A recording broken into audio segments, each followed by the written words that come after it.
I had been an athlete since 1986 when I was 16 years old, and I retired in year 1999 when I was 29. So I was practically about 15 years in the national team. So and during the time when I was an athlete, there were a big number of Indian athletes in the national team, and the big numbers were made from in athletics, hockey, and karate, and a few other sports. But right now, we have you can see that we had suffered a drastic drop in the percentage of Indian athletes in the national sports, in national team, and in fact, in the last Asian Games and Olympics, we had none. In the Asian Games, we had a few Indians represented in karate. Other than that, other sports did not have any representation from the Indian community. And the Olympics, we had zero. And I think this situation will not change if nothing is done to improve the situation. Now, during my time in 80s and 90s, we athletes we were more into trying to achieve or looking for fame and satisfaction, and we wanted to enjoy the game, and we wanted to build something for ourselves through not in terms of financially improve ourselves, but merely to get a good name, and to be proud about what we have been doing. But in today's world, I think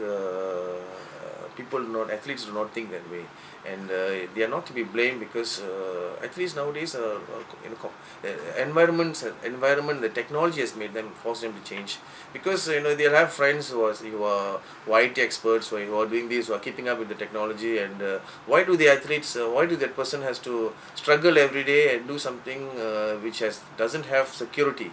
It doesn't, like for example, if they have 10 person who's doing athlete, we can just randomly pick 10 athletes, good athletes.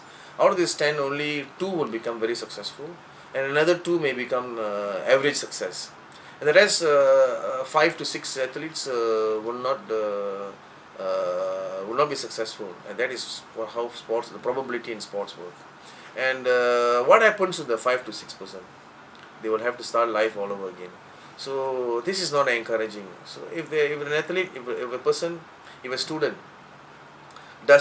goes to college and gets a degree or diploma, his life is secured. So end of the day, everybody is looking at security in life, which sports cannot guarantee. So that has stopped the list of people nowadays, and the children, the youth are not to be blamed. So we have to do something to the system to compensate this situation. Now, in 1950s, people had there was no allowance. There was given, and then athletes go and sleep on the floor. They were willing to do that. So why do we provide hotel accommodation allowance now? Because we know we have to keep up with the rest of the world, and we have to keep up with the changes. If we cannot claim that every athlete has to start to sacrifice, why do some person have to sacrifice? Why it has to be A, and why is not B? So people start questioning this way, and it will not work. So we have to provide.